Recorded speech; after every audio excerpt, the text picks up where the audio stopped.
December 2025 प्रातः मुरली बाबा कहउछंती मिठे बच्चे तुम मानकु एबे बाबांक द्वारा दिव्य दृष्टि मिली। सही दिव्य दृष्टि द्वारा ही तुम आत्मा एवं परमात्मा को देखि पारिब। तुम मानकु एबे बाबांक द्वारा दिव्य दृष्टि मिली। सही दिव्य दृष्टि द्वारा ही तुम आत्मा एवं परमात्मा को देखि पारिब। प्रश्न ड्रामार केउ रहस्य को बुझिथिबा पिला माने केउ मत काहाकु भी देबे नाही। ड्रामार केउ रहस्य को बुझिथिबा पिला माने केउ मत काहाकु भी देबे नाही। उत्तर जेउ माने बुझुछंती जे ड्रामारे जहा किछि अतीत होइगला ताहा पुनर्बार अबिकल पुनरावृत्ति हेब। से माने केबे भी काहाकू भक्ति छाड़िबा पाए राय देबे नाही। जेतेबेले सेमानक बुद्धिरे ज्ञान भल भावरे धारणा होई जिब, बुझी जिबे जे आमे आत्मा अटू, मते बेहद बाबांक ठारू संपत्ति नेबार अछि। जेतेबेले बेहदर बाबांकु चिन्ही जिबे सेतेबेले पुरुणा दुनियार विनाशी कथा सबु स्वतः समाप्त होई जिब। ओम शांति। निज आत्मार स्वधर्मरे बसिछ। आत्मिक पिता आत्मिक संतान मानकु पचारुछंती काहेकि ना एकथा तो पिला माने जानिछंती जे एकमात्र बेहदर बाबा अटंती जहांकु सर्वोच्च आत्मा कुहा जाउछि। केवल तांकु ही सर्वोच्च कुहा जाउछि। सर्वोच्च आत्मा अथवा परमात्मा कहुछंती। परमात्मा तो निश्चय अछंती। एपरि कहिबा नाही जे परमात्मा ही नाहांती। परमात्मा अर्थात परमात्मा एकथा मध्य बुझा जाइछि। द्वंद्वरे पड़िबा अनुचित। काहेकि ना 5000 वर्ष पूर्वरु मध्य तुमे एही ज्ञान शुणिथिल। आत्मा ही शुणुछि ना। आत्मा बहुत सूक्ष्म अटे। एते सूक्ष्म जे एही आखि द्वारा देखा जाए नाही। एपरि कौनसी मनुष्य नथिबे जे कि आत्मा को एही स्थूल आखि द्वारा देखिथिबे। किंतु दिव्य दृष्टि द्वारा देखि हेब। ताहा मध्य ड्रामार प्लान अनुसारे। अच्छा धरिनिय काहाकू आत्मार साक्षात्कार हेउछि जेपरि अलगा जिनिस देखिथांती। भक्ति मार्गरे मध्य एही आखि द्वारा ही साक्षात्कार होइथाए। सही दिव्य दृष्टि मिलिबा द्वारा चैतन्यरे देखिथांती। आत्मा को ज्ञान चक्षु मिले जहा द्वारा देखि परिबे किंतु ध्यान अवस्थारे। भक्ति मार्गरे बहुत भक्ति करिबा द्वारा साक्षात्कार होइथाए। जेपरि मीरांकु नृत्य करुथिबार साक्षात्कार होइथिला वैकुंठ तो नथिला। 500-600 वर्ष होइथिबा। से समय तो वैकुंठ नथिला। जहा अतीत होई जाए ताहा दिव्य दृष्टि द्वारा देखा जाइथाए। जेबे बहुत भक्ति करी करी एकदम भक्तिमय होई जानती सेतेबेले साक्षात्कार होइथाए। किंतु एहा द्वारा मुक्ति मिली न थाए। मुक्ति जीवन मुक्तिर रास्ता भक्ति ठारू बिल्कुल अलगा अटे। भारत रे केते ढेर मंदिर रहिछि। शिवंक लिंग रखिछंती। बड़ लिंग मध्य रखिछंती। छोट लिंग मध्य रखिछंती। एक कथा तो पिला माने जानिछंती जे परमपिता परमात्मा आत्मा सदृश अटंती। आकार समस्तंकर एका ही अटे। जेपरि पिता सेपरि संतान। सबु आत्मा माने भाई भाई अटंती। आत्मा माने एही शरीर मध्य को अभिनय करिबाकु आसुछंती। एहा बुझिबार कथा। एहा कौनसी भक्ति मार्गर कहानी नुहे। ज्ञान मार्गर कथा केवल एका बाबा ही बुझाउछंती। प्रथमे प्रथमे बेहदर बाबा निराकार ही बुझाउछंती। तांकु संपूर्ण रूपे केही भी बुझी परिबे नाही। कहउछंती से तो सर्वव्यापी अटंती। एहा तो ठीक कथा नुहे। बाबांकु बहुत स्नेहर सहित डाकुछंती। कहउछंती बाबा आपण आसिले आमे आपणक निकटरे समर्पण होई जिबु। मोर तो केवल आपण द्वितीय केही नाहांती। ତେଣୁ ନିଶ୍ଚୟ ତାଙ୍କୁ ମନେ ପକାଇବାକୁ ପଡ଼ିବ। ସେ ନିଜେ ମଧ୍ୟ କହୁଛନ୍ତି, ହେ ସନ୍ତାନମାନେ, ଆତ୍ମାମାନଙ୍କ ସହିତ ହିଁ କଥା ହେଉଛନ୍ତି। ଏହାକୁ ଆତ୍ମିକ ଜ୍ଞାନ କୁହାଯାଉଛି। ଗାୟନ ମଧ୍ୟ କରାଯାଏ ଯେ ଆତ୍ମା ପରମାତ୍ମା ବହୁତ କାଳ ଅଲଗା ରହିଲେ। ଏହି ହିସାବ ମଧ୍ୟ ବତାଯାଇଛି। ବହୁତ କାଳରୁ ତୁମେ ଆତ୍ମାମାନେ ଅଲଗା ରହିଛ, ଯେଉଁମାନେ ହିଁ ବର୍ତ୍ତମାନ ପୁନର୍ବାର ପ୍ରାଚୀନ ରାଜଯୋଗ ଶିଖିବା ପାଇଁ ବାବାଙ୍କ ପାଖକୁ ଆସିଛ। ଇଏ ଟିଚର ଅଟନ୍ତି, ସେବାଧାରୀ ମଧ୍ୟ ଅଟନ୍ତି। ଶିକ୍ଷକ ସର୍ବଦା ଆଜ୍ଞାଧୀନ ସେବକ ଅଟନ୍ତି। ବାବା ମଧ୍ୟ କହୁଛନ୍ତି, ମୁଁ ତ ସବୁ ସନ୍ତାନମାନଙ୍କର ସେବାଧାରୀ ଅଟେ। ତୁମେ କେତେ ଅଧିକାର ବଶତଃ ଡାକୁଛ ଯେ ହେ ପତିତ ପାବନ ଆସି ଆମକୁ ପବିତ୍ର କର। ସମସ୍ତେ ହେଉଛନ୍ତି ଭକ୍ତିନୀ। କହୁଛନ୍ତି, ହେ ଭଗବାନ ଆସ, ଆମକୁ ପୁନର୍ବାର ପବିତ୍ର କର।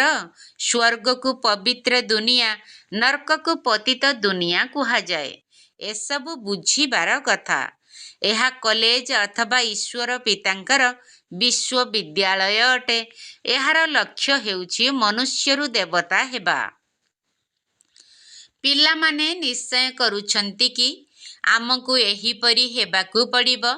ଯାହାର ନିଶ୍ଚୟ ନଥିବ, ସିଏ କ'ଣ ସ୍କୁଲରେ ବସିବ? ଲକ୍ଷ୍ୟ ତ ବୁଦ୍ଧିରେ ରହିଛି। ଆମକୁ ବାରିଷ୍ଟର, ଡାକ୍ତର ହେବାକୁ ହେଲେ ପଢ଼ିବାକୁ ପଡ଼ିବ ନା? ନିଶ୍ଚୟ ନହେବ ଯଦି ଆସିବେ ହିଁ ନାହିଁ। ତୁମକୁ ନିଶ୍ଚୟ ହେଉଛି ଯେ ଆମେ ମନୁଷ୍ୟରୁ ଦେବତା, ନରରୁ ନାରାୟଣ ହେଉଛୁ। ଏହା ବାସ୍ତବ ସତ୍ୟ କଥା।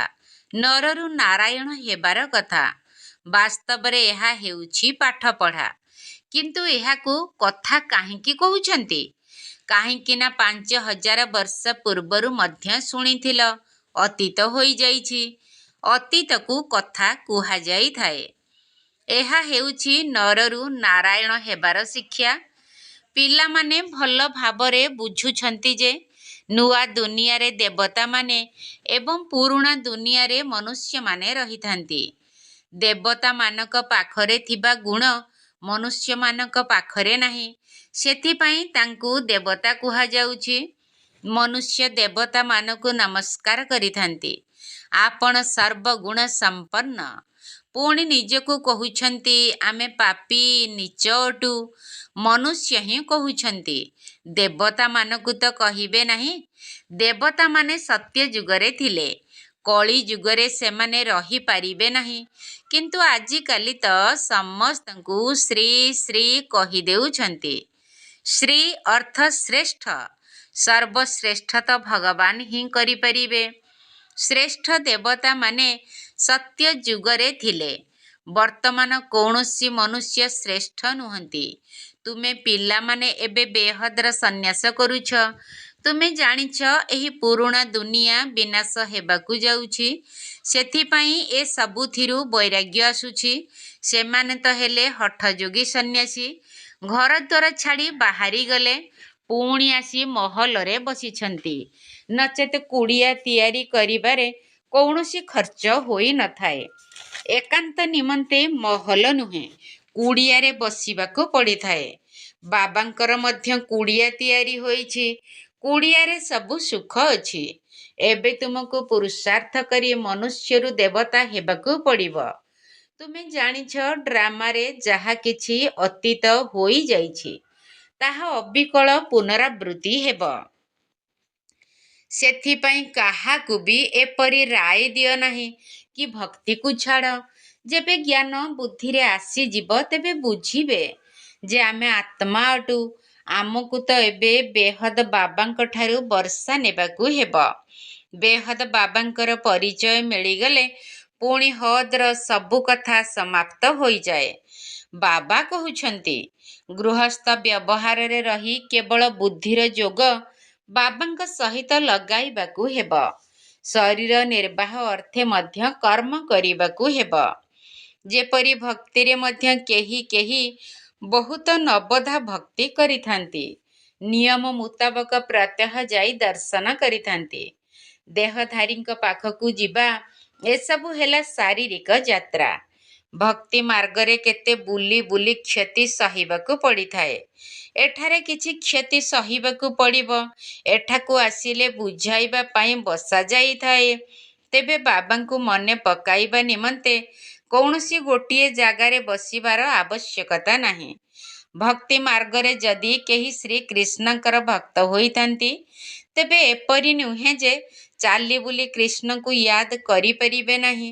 ସେଥିପାଇଁ ଶିକ୍ଷିତ ଲୋକେ କୁହନ୍ତି, ଶ୍ରୀକୃଷ୍ଣଙ୍କ ଚିତ୍ର ତ ଘରେ ରଖିଛ, ପୁଣି ତୁମେ ମନ୍ଦିରକୁ କାହିଁକି ଯାଉଛ? ଶ୍ରୀକୃଷ୍ଣଙ୍କ ଚିତ୍ରର ପୂଜା ତୁମେ ଯେଉଁଠି ରହିଲେ ମଧ୍ୟ କରିପାରିବ। ଆଚ୍ଛା, ଚିତ୍ର ନ ରଖ, ମନେ ପକାଉଥାଅ। ଗୋଟିଏ ଜିନିଷ ଥରେ ଦେଖିନେଲେ ତାହା ମନେ ରହିଯାଏ। ତୁମକୁ ମଧ୍ୟ ଏହି କଥା କୁହାଯାଉଛି। ଶିବ ବାବାଙ୍କୁ ତୁମେ ଘରେ ବସି କ'ଣ ମନେ ପକାଇ ପାରିବ ନାହିଁ? ଏହା ତ ହେଉଛି ନୂଆ କଥା। ଶିବ ବାବାଙ୍କୁ କେହି ହେଲେ ଜାଣିନାହାନ୍ତି। ନାମ, ରୂପ, ଦେଶ, କାଳକୁ ଜାଣିନାହାନ୍ତି। ସର୍ବବ୍ୟାପୀ କହିଦେଉଛନ୍ତି। ଆତ୍ମାକୁ ପରମାତ୍ମା କୁହାଯିବ ନାହିଁ। ଆତ୍ମା ନିଜର ପିତାଙ୍କୁ ମନେ ପକାଉଛି। କିନ୍ତୁ ପିତାଙ୍କୁ ଜାଣିନଥିବା କାରଣରୁ 7 ଦିନ ବୁଝାଇବାକୁ ପଡ଼େ। ପୁଣି ବିସ୍ତାର ଭାବରେ ଜ୍ଞାନକୁ ମଧ୍ୟ ବୁଝାଯାଉଛି। ବାବା ଜ୍ଞାନର ସାଗର ଅଟନ୍ତି ନା? କେତେ ସମୟରୁ ତୁମେ ଶୁଣି ଆସୁଛ, କାରଣ ଏହା ଜ୍ଞାନ ଅଟେ ନା। ବୁଝୁଛ ଯେ ଆମକୁ ମନୁଷ୍ୟରୁ ଦେବତା ହେବା ପାଇଁ ଜ୍ଞାନ ମିଳୁଛି। ବାବା କହୁଛନ୍ତି, ତୁମକୁ ନୂଆ ନୂଆ ଗହନ କଥା ଶୁଣାଉଛି। ତୁମକୁ ମୁରଲି ନ ମିଳିଲେ ତୁମେ କେତେ ବ୍ୟାକୁଳ ହେଉଛ। ବାବା କହୁଛନ୍ତି, ତୁମେ ବାବାଙ୍କୁ କେବଳ ମନେ ପକାଅ। ମୁରଲିକୁ ପଢ଼ି ମଧ୍ୟ ଭୁଲି ଯାଉଛ। ପ୍ରଥମେ ତ ଏହି କଥା ମନେ ରଖିବାକୁ ହେବ, ମୁଁ ଆତ୍ମା କେତେ ଛୋଟ ବିନ୍ଦୁ ଅଟେ। ଆତ୍ମାକୁ ମଧ୍ୟ ଜାଣିବାକୁ ହେବ। ଏପରି କୁହାଯାଏ କି ଏହାଙ୍କ ଆତ୍ମା ଶରୀରରୁ ବାହାରି ଅନ୍ୟ ଶରୀରରେ ପ୍ରବେଶ କଲା। ଆମେ ଆତ୍ମା ହିଁ ଜନ୍ମ ନେଇ ନେଇ ଏବେ ପତିତ ଅପବିତ୍ର ହୋଇଯାଇଛୁ। ପ୍ରଥମେ ତୁମେ ପବିତ୍ର ଗୃହସ୍ଥ ଧର୍ମର ଥିଲ। ଲକ୍ଷ୍ମୀ ନାରାୟଣ ଉଭୟ ପବିତ୍ର ଥିଲେ, ପୁଣି ଉଭୟ ଅପବିତ୍ର ହୋଇଗଲେ। ପୁନଶ୍ଚ ଉଭୟ ପବିତ୍ର ହେଉଛନ୍ତି। ତେବେ କ'ଣ ଅପବିତ୍ରରୁ ପବିତ୍ର ହେଲେ ଅଥବା ପବିତ୍ର ଜନ୍ମ ନେଲେ? ବାବା ବସି ବୁଝାଉଛନ୍ତି, କିପରି ତୁମେ ପବିତ୍ର ଥିଲ, ପୁଣି ବାମ ମାର୍ଗରେ ଯିବା ଦ୍ୱାରା ଅପବିତ୍ର ହୋଇଛ। ପୂଜାରୀକୁ ଅପବିତ୍ର, ପୂଜ୍ୟକୁ ପବିତ୍ର କୁହାଯିବ। ସାରା ବିଶ୍ୱର ଇତିହାସ ଭୂଗୋଳ ତୁମ ବୁଦ୍ଧିରେ ଅଛି। କିଏ କିଏ ରାଜ୍ୟ କରୁଥିଲେ, କିପରି ତାଙ୍କୁ ରାଜ୍ୟ ମିଳିଲା, ଏକଥା ତୁମେ ଜାଣିଛ। କିନ୍ତୁ ଆଉ କେହି ଜାଣିନାହାନ୍ତି। ତୁମ ପାଖରେ ମଧ୍ୟ ଆଗରୁ ରଚୟିତା ଏବଂ ରଚନାର ଆଦି ମଧ୍ୟ ଅନ୍ତର ଜ୍ଞାନ ନଥିଲା। ଅର୍ଥାତ୍ ତୁମେ ନାସ୍ତିକ ଥିଲ, ଜାଣିନଥିଲ। ନାସ୍ତିକ ହେବା ଦ୍ୱାରା ତୁମେ କେତେ ଦୁଃଖୀ ହୋଇଯାଉଛ। ବର୍ତ୍ତମାନ ତୁମେ ଏଠାକୁ ଆସିଛ ଏହିଭଳି ଦେବତା ହେବା ପାଇଁ। ସେଠାରେ କେତେ ସୁଖ ଥିବ। ଦୈବୀ ଗୁଣ ମଧ୍ୟ ଏଠାରେ ଧାରଣ କରିବାକୁ ହେବ। ପ୍ରଜାପିତା ବ୍ରହ୍ମାଙ୍କର ସନ୍ତାନ ଭାଇ ଭଉଣୀ ହେଲ ନା? ବିକାରୀ ଦୃଷ୍ଟି ଯିବା ଅନୁଚିତ। ଏଥିରେ ହିଁ ମେହନତ ରହିଛି। ଆଖି ବହୁତ ଚଞ୍ଚଳ ଅଟେ। ସବୁ ଅଙ୍ଗଠାରୁ ବିକାରୀ ହେଉଛି ଆଖି। ଅଧା କଳ୍ପ ବିକାରୀ, ଅଧା କଳ୍ପ ନିର୍ବିକାରୀ ରହେ।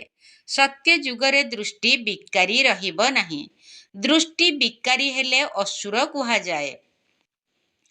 ବାବା ସ୍ୱୟଂ କହୁଛନ୍ତି, ମୁଁ ପତିତ ଦୁନିଆକୁ ଆସୁଛି। ଯିଏ ପତିତ ହୋଇ ଯାଇଛନ୍ତି ତାଙ୍କୁ ହିଁ ପବିତ୍ର ହେବାକୁ ପଡ଼ିବ। ମନୁଷ୍ୟ ତ କହୁଛନ୍ତି, ଇଏ ନିଜକୁ ଭଗବାନ ବୋଲାଉଛନ୍ତି। ବୃକ୍ଷରେ ଦେଖ, ଏକଦମ ତମୋ ପ୍ରଧାନ ଦୁନିଆର ଅନ୍ତରେ ଛିଡ଼ା ହୋଇଛନ୍ତି। ସେ ହିଁ ପୁଣି ଏକଦମ ମୂଳରେ ତପସ୍ୟା କରୁଛନ୍ତି। ସତ୍ୟ ଯୁଗରେ ହିଁ ଲକ୍ଷ୍ମୀ ନାରାୟଣଙ୍କର ରାଜବଂଶ ଚାଲିବ। ସମ୍ବତ ମଧ୍ୟ ଏହି ଲକ୍ଷ୍ମୀ ନାରାୟଣଙ୍କ ଠାରୁ ଗଣାଯିବ। ସେଥିପାଇଁ ବାବା କହୁଛନ୍ତି, ଯଦି ଲକ୍ଷ୍ମୀ ନାରାୟଣଙ୍କ ରାଜ୍ୟ ଦେଖାଉଛ, ତେବେ ଲେଖିଦିଅ। ଏହାଠାରୁ 1250 ବର୍ଷ ପରେ ତ୍ରେତା ଯୁଗ। ଶାସ୍ତ୍ରରେ ପୁଣି ଲକ୍ଷ ଲକ୍ଷ ବର୍ଷ ଲେଖିଦେଇଛନ୍ତି। ରାତି ଦିନର ଫରକ ହୋଇଗଲା ନା? ବ୍ରହ୍ମାଙ୍କର ରାତି ଅଧାକଳ୍ପ, ବ୍ରହ୍ମାଙ୍କର ଦିନ ଅଧାକଳ୍ପ। ଏହି କଥା ବାବା ହିଁ ବୁଝାଉଛନ୍ତି। ତଥାପି କହୁଛନ୍ତି ମଧୁର ସନ୍ତାନମାନେ ନିଜକୁ ଆତ୍ମା ଭାବି ବାବାଙ୍କୁ ମନେ ପକାଅ। ତାଙ୍କୁ ସ୍ମରଣ କରି କରି ତୁମେ ପବିତ୍ର ହୋଇଯିବ, ପୁଣି ଅନ୍ତମତି ସ୍ୱଗତି ହୋଇଯିବ। ବାବା ଏପରି କହୁନାହାନ୍ତି ଯେ ତୁମେ ଏଠାରେ ସ୍ଥାୟୀ ଭାବେ ବସିଯାଅ। ସେବା ଯୋଗ୍ୟ ସନ୍ତାନମାନଙ୍କୁ ତ ବସାଇବେ ନାହିଁ। ସେଣ୍ଟର, ମ୍ୟୁଜିୟମ ଆଦି ଖୋଲି ଚାଲିଛନ୍ତି। କେତେ ଜଣକୁ ନିମନ୍ତ୍ରଣ ବାଣ୍ଟୁଛନ୍ତି କି ଈଶ୍ୱରୀୟ ଜନ୍ମସିଦ୍ଧ ଅଧିକାର, ବିଶ୍ୱର ବାଦଶାହୀ ନିଅ, ତୁମେ ବାବାଙ୍କର ସନ୍ତାନ ଅଟ।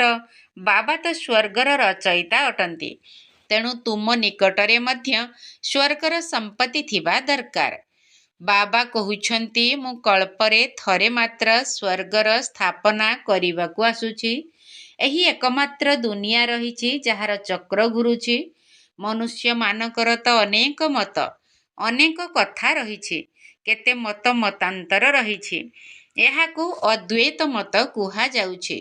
ବୃକ୍ଷ କେତେ ବଡ଼ ଅଟେ, କେତେ ଶାଖା ପ୍ରଶାଖା ବାହାରୁଛି, କେତେ ସବୁ ଧର୍ମର ବିସ୍ତାର ହେଉଛି। ପ୍ରଥମେ ତ ଏକ ମତ, ଏକ ରାଜ୍ୟ ଥିଲା।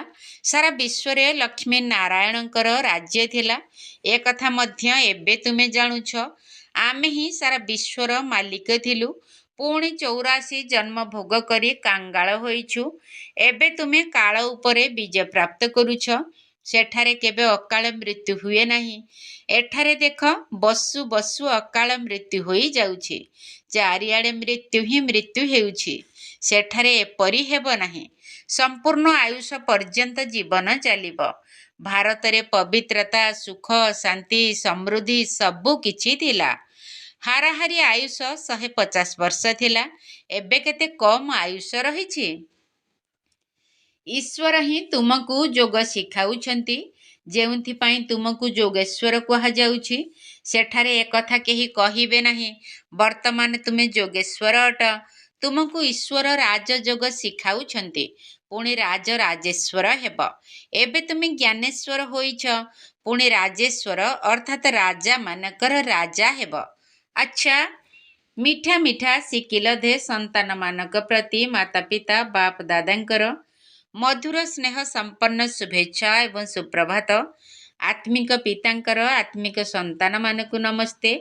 ଆମ ଆତ୍ମିକ ସନ୍ତାନମାନଙ୍କର ଆତ୍ମିକ ବାପ ଦାଦାଙ୍କୁ ନମସ୍ତେ, ନମସ୍ତେ, ନମସ୍ତେ ଏବଂ ସୁପ୍ରଭାତ। ଧାରଣା ପାଇଁ ମୁଖ୍ୟ ସାର। ପ୍ରଥମ ପଏଣ୍ଟ, ଆଖିକୁ ନିର୍ବିକାରୀ ଅର୍ଥାତ୍ ପବିତ୍ର କରିବା ପାଇଁ ପ୍ରୟାସ କରିବାକୁ ହେବ। ବୁଦ୍ଧିରେ ସର୍ବଦା ରହୁ ଯେ ଆମେ ପ୍ରଜାପିତା ବ୍ରହ୍ମାଙ୍କର ସନ୍ତାନ ଭାଇ ଭଉଣୀ ଅଟୁ। ତେଣୁ ପରସ୍ପର ପ୍ରତି ବିକାରୀ ଦୃଷ୍ଟି ରଖିପାରିବା ନାହିଁ। ଆଖିକୁ ନିର୍ବିକାରୀ ଅର୍ଥାତ୍ ପବିତ୍ର କରିବା ପାଇଁ ପ୍ରୟାସ କରିବାକୁ ହେବ। ବୁଦ୍ଧିରେ ସର୍ବଦା ରହୁ ଯେ ଆମେ ପ୍ରଜାପିତା ବ୍ରହ୍ମାଙ୍କର ସନ୍ତାନ ଭାଇ ଭଉଣୀ ଅଟୁ। ତେଣୁ ପରସ୍ପର ପ୍ରତି ବିକାରୀ ଦୃଷ୍ଟି ରଖିପାରିବା ନାହିଁ। ଦ୍ୱିତୀୟ ପଏଣ୍ଟ, ଶରୀର ନିର୍ବାହ ଅର୍ଥେ କର୍ମ କରୁଥିଲେ ମଧ୍ୟ ବୁଦ୍ଧିର ଯୋଗ ଏକମାତ୍ର ବାବାଙ୍କ ସହିତ ଲଗାଇବାକୁ ହେବ। ପୁରୁଣା ଦୁନିଆର ସବୁ କଥା ଛାଡ଼ି ବେହଦର ବାବାଙ୍କୁ ମନେ ପକାଇବାକୁ ହେବ। ବେହଦର ସନ୍ନ୍ୟାସୀ ହେବାକୁ ପଡ଼ିବ। ଶରୀର ନିର୍ବାହ ଅର୍ଥେ କର୍ମ କରୁଥିଲେ ମଧ୍ୟ ବୁଦ୍ଧିର ଯୋଗ ଏକମାତ୍ର ବାବାଙ୍କ ସହିତ ଲଗାଇବାକୁ ହେବ। ପୁରୁଣା ଦୁନିଆର ସବୁ କଥା ଛାଡ଼ି ବେହଦର ବାବାଙ୍କୁ ମନେ ପକାଇବାକୁ ହେବ। ବେହଦର ସନ୍ନ୍ୟାସୀ ହେବାକୁ ପଡ଼ିବ। ବରଦାନ, ବାବା ଶବ୍ଦର ସ୍ମୃତି ଦ୍ୱାରା କାରଣକୁ ନିବାରଣରେ ପରିବର୍ତ୍ତନ କରୁଥିବା ସଦା ଅଚଳ ଅଟଳ ଭବ। ବାବା ଶବ୍ଦର ସ୍ମୃତି ଦ୍ୱାରା କାରଣକୁ ନିବାରଣରେ ପରିବର୍ତ୍ତନ କରୁଥିବା ସଦା ଅଚଳ ଅଟଳ ଭବ।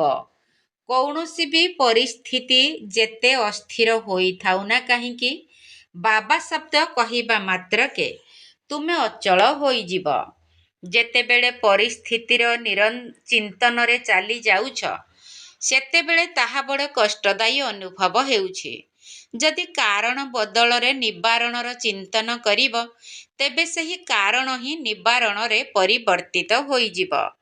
କାହିଁକି ନା ମାଷ୍ଟର ସର୍ବଶକ୍ତିମାନ ବ୍ରାହ୍ମଣ ପିଲାମାନଙ୍କ ସମ୍ମୁଖରେ ପରିସ୍ଥିତି ଗୁଡ଼ିକ ପିମ୍ପୁଡ଼ି ସଦୃଶ ମଧ୍ୟ ନୁହେଁ।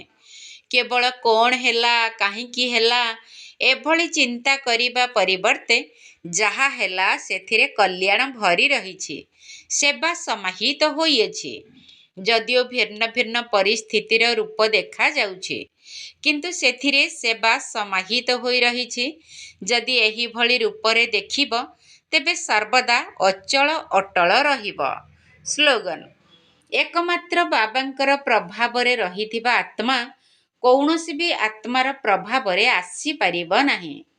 ଏକମାତ୍ର ବାବାଙ୍କର ପ୍ରଭାବରେ ରହିଥିବା ଆତ୍ମା କୌଣସି ବି ଆତ୍ମାର ପ୍ରଭାବରେ ଆସିପାରିବ ନାହିଁ। ଅବ୍ୟକ୍ତ ଇସାରା: ଏବେ ସମ୍ପନ୍ନ ବା କର୍ମାତୀତ ହେବାର ତୀବ୍ର ଇଚ୍ଛା ପ୍ରକଟ କର। କର୍ମାତୀତ ସ୍ଥିତିକୁ ପ୍ରାପ୍ତ କରିବା ପାଇଁ ସର୍ବଦା ସାକ୍ଷୀ ହୋଇ କାର୍ଯ୍ୟ କର। ସାକ୍ଷୀ ଅର୍ଥାତ୍ ସର୍ବଦା ନିଆରା ସ୍ଥିତିରେ ରହି କର୍ମ କରିବା ବାଲା ଅଲୌକିକ ଆତ୍ମା ଅଟେ। ଅଲୌକିକ ଅନୁଭୂତି କରୁଥିବା, ଅଲୌକିକ ଜୀବନ, ଶ୍ରେଷ୍ଠ ଜୀବନ ଲାଭ କରିଥିବା ଆତ୍ମା ଅଟେ। ଏହିଭଳି ନିଶା ରହିଥିବ। କର୍ମ କରିବା ସମୟରେ ଯଦି ଏହିଭଳି ଅଭ୍ୟାସକୁ ବଢ଼ାଇ ଚାଲିବ, ତେବେ ନିଶ୍ଚିତ ଭାବରେ କର୍ମାତୀତ ସ୍ଥିତିକୁ ପ୍ରାପ୍ତ କରିନେବ। ଓମ୍ ଶାନ୍ତି। ତୁମେ ଆତ୍ମାମାନେ ବାବାଙ୍କ କୋଳ ମଣ୍ଡନ କରିଛ କି ଶୁଭ ବେଳ। ତୁମେ ଆତ୍ମାମାନେ ବାବାଙ୍କ କୋଳ ମଣ୍ଡନ କରିଛ କି ଶୁଭ ବେଳ। ବାବାଙ୍କ ଚରିତ୍ର ପରମ ପବିତ୍ର, ବାବାଙ୍କ ଚରିତ୍ର ପରମ ପବିତ୍ର, ପ୍ରେମର ସାଗର ସିଏଲୋ। କହୁଛନ୍ତି ହେ ପିଲାଏ ପବିତ୍ର ଯା ମନ, କହୁଛନ୍ତି ହେ ପିଲାଏ ପବିତ୍ର ଯା ମନ। ପ୍ରତି କାର୍ଯ୍ୟ ସୁସ୍ଥ ଥାଏ ଥାଏ ଯୋଗ ଧ୍ୟାନ। ମାନସିକ ସ୍ତରେ ତାର ନଥିବ କନ୍ଦଳ, ତାର ନଥିବ କନ୍ଦଳ, ତାର ନଥିବ। ଓଲଟା କର୍ମ ନ ହୁଏ ସଦା ଚିରକାଳ, ଓଲଟା କର୍ମ ନ ହୁଏ ସଦା ଚିରକାଳ। ଏପରି କର୍ମ କର ନାହିଁ ଯାହା ମନକୁ ପାପ ଛୁଇଁବ। ଏପରି କର୍ମ କର ନାହିଁ ଯାହା ମନକୁ ପାପ ଛୁଇଁବ। ଦେହ ଅଭିମାନ ଛାଡ଼ ତୁ ସମ୍ପୂର୍ଣ୍ଣ, ଦେହ ଅଭିମାନ ଛାଡ଼ ତୁ ସମ୍ପୂର୍ଣ୍ଣ। ଦେହି ଅଭିମାନୀ ହୁଅଲୋ, ଚଳଣିକୁ ରାଜକୀୟ କରୁଥାଅ ସଦା, ଚଳଣିକୁ ରାଜକୀୟ କରୁଥାଅ ସଦା। ପୁରୁଷାର୍ଥ କର ମାୟା ନେବ ଯେହ୍ନେ ବିଦା। ଅନ୍ତର୍ମୁଖୀ ହୋଇ ହୁଅ ସୁଗନ୍ଧର ଫୁଲ, ହୁଅ ସୁଗନ୍ଧର ଫୁଲ, ହୁଅ ସୁଗନ୍ଧ। ତୁମ ପାଇଁ ଆସୁଥାଉ ଶ୍ରୀ ଶୁଭ ସକାଳ, ତୁମ ପାଇଁ ଆସୁଥାଉ ଶ୍ରୀ ଶୁଭ ସକାଳ। ସଙ୍ଗମ ଯୁଗରେ ବାବା ସହର୍ଷରେ ପ୍ରତି ସନ୍ତାନକୁ ସଦା। ସଙ୍ଗମ ଯୁଗରେ ବାବା ସହର୍ଷରେ ପ୍ରତି ସନ୍ତାନକୁ ସଦା। ସୁଖ ସମ୍ପତ୍ତି ବା ଖୁସିକୁ ଦିଅନ୍ତି, ସୁଖ ସମ୍ପତ୍ତି ବା ଖୁସିକୁ ଦିଅନ୍ତି, ଦୁଃଖ ନ ଦିଅନ୍ତି କଦାଲୋ। ନିରାଶା ଅଗ୍ନି ଉପରେ କେତେ ବସିଛନ୍ତି, ନିରାଶା ଅଗ୍ନି ଉପରେ କେତେ ବସିଛନ୍ତି। ଏହାକୁ ଉଦ୍ଧାର ପାଇଁ ତୁମକୁ କୁହନ୍ତି, ଏହାକୁ ଉଦ୍ଧାର ପାଇଁ ତୁମକୁ କୁହନ୍ତି। ନୂଆ ଜୀବନର ରାସ୍ତା ବତାଅ ତା ମୂଳ, ରାସ୍ତା ବତାଅ ତା ମୂଳ, ରାସ୍ତା ବତାଅ। ତ୍ରିମୂର୍ତ୍ତି ପ୍ରାପ୍ତିରେ ତୁମେ ହୋଇବ ସଫଳ। ତ୍ରିମୂର୍ତ୍ତି ପ୍ରାପ୍ତିରେ ତୁମେ ହୋଇବ ସଫଳ। ତୁମେ ଆତ୍ମା ମାନେ ବାବାଙ୍କ କୋଳ ମଣ୍ଡନ କରିଛ କି ଶୁଭ ବେଳ। ତୁମେ ଆତ୍ମା ମାନେ ବାବାଙ୍କ କୋଳ ମଣ୍ଡନ କରିଛ କି ଶୁଭ ବେଳ। ବାବାଙ୍କ ଚରିତ୍ର ପରମ ପବିତ୍ର। ବାବାଙ୍କ ଚରିତ୍ର ପରମ ପବିତ୍ର। ପ୍ରେମର ସାଗର ସିଏ ଲୋ।